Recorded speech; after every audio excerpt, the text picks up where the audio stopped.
Greetings everyone. Turabashuje mwese. We welcome you to EnglishTalk today. Tubahaye ikaze kuri EnglishTalk. Remember to subscribe, share and like if you are new to our channel. Wibuke gukora subscribe, share, gusharinga, gusangiza abandi ndetse no gukora like niba uri mushya ku channel yacu.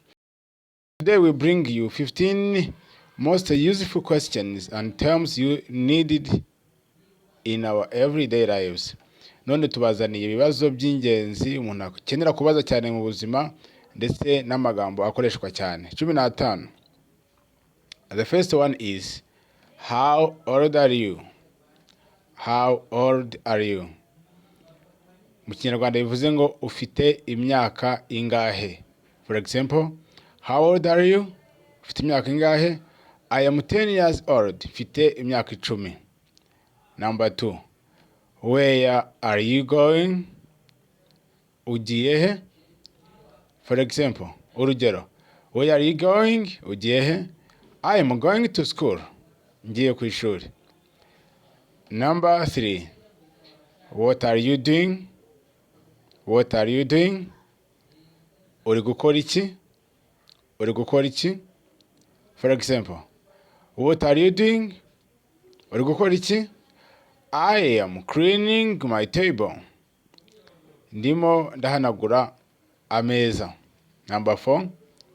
Where are you from? Where are you from? Ukomoka he? For example, where are you from? Uturuka he cyangwa se ukomoka he? I am from Rubavu district. Nkomoka mu karere ka Rubavu. Number 5. How long will you sleep? How long will you sleep? Ini Kinyarwanda. Urasinzira igihe kingana gute? For example, how long will you sleep today? None urasinzira igihe kingana gute? I will sleep 5 hours only. I have so much to do. Ndasinzira amasaha 5 gusa. Mfite byinshi byo gukora. Number 6. How far is from Nyabugogo to Gisozi? Kuva Nyabugogo ujya ku Gisozi hareshya gute? It is 6 kilometers from Nyabugogo to Gisozi.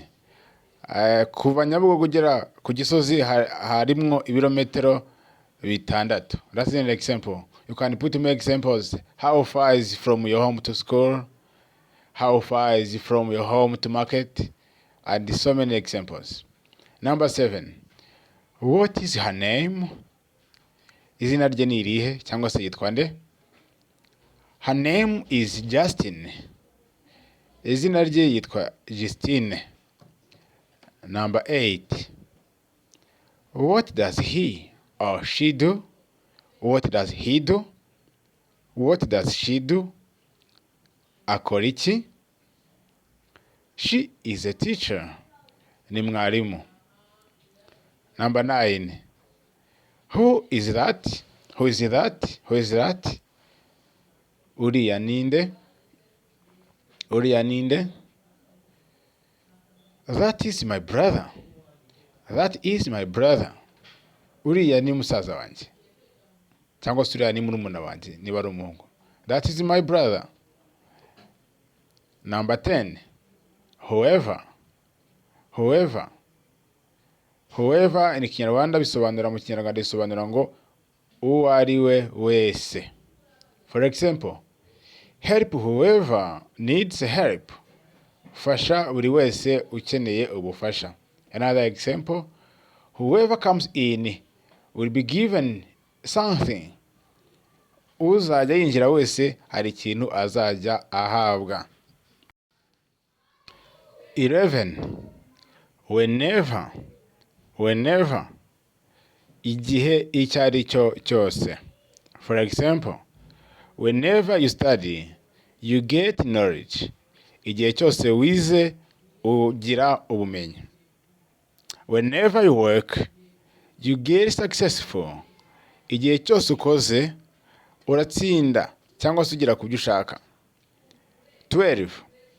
Wherever. Wherever. Ahariho hose. For example, Wherever you go, be kind. Wherever you go, be kind. Aho ugiye hose ujye witonda. Another example. Wherever you go, I follow you. Aho ujya hose nzagukurikira. 13 whatever icyo ari cyo cyose cyangwa se ikintu icyo ari cyo cyose. For example, whatever happens, stay positive. Ibyaba byose icyaba cyose ujye ukomeza witware neza. Another example, whatever comes to you, be calm. Ibikujeho byose ujye witonda.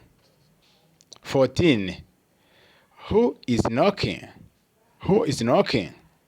Ninde uri gukomanga?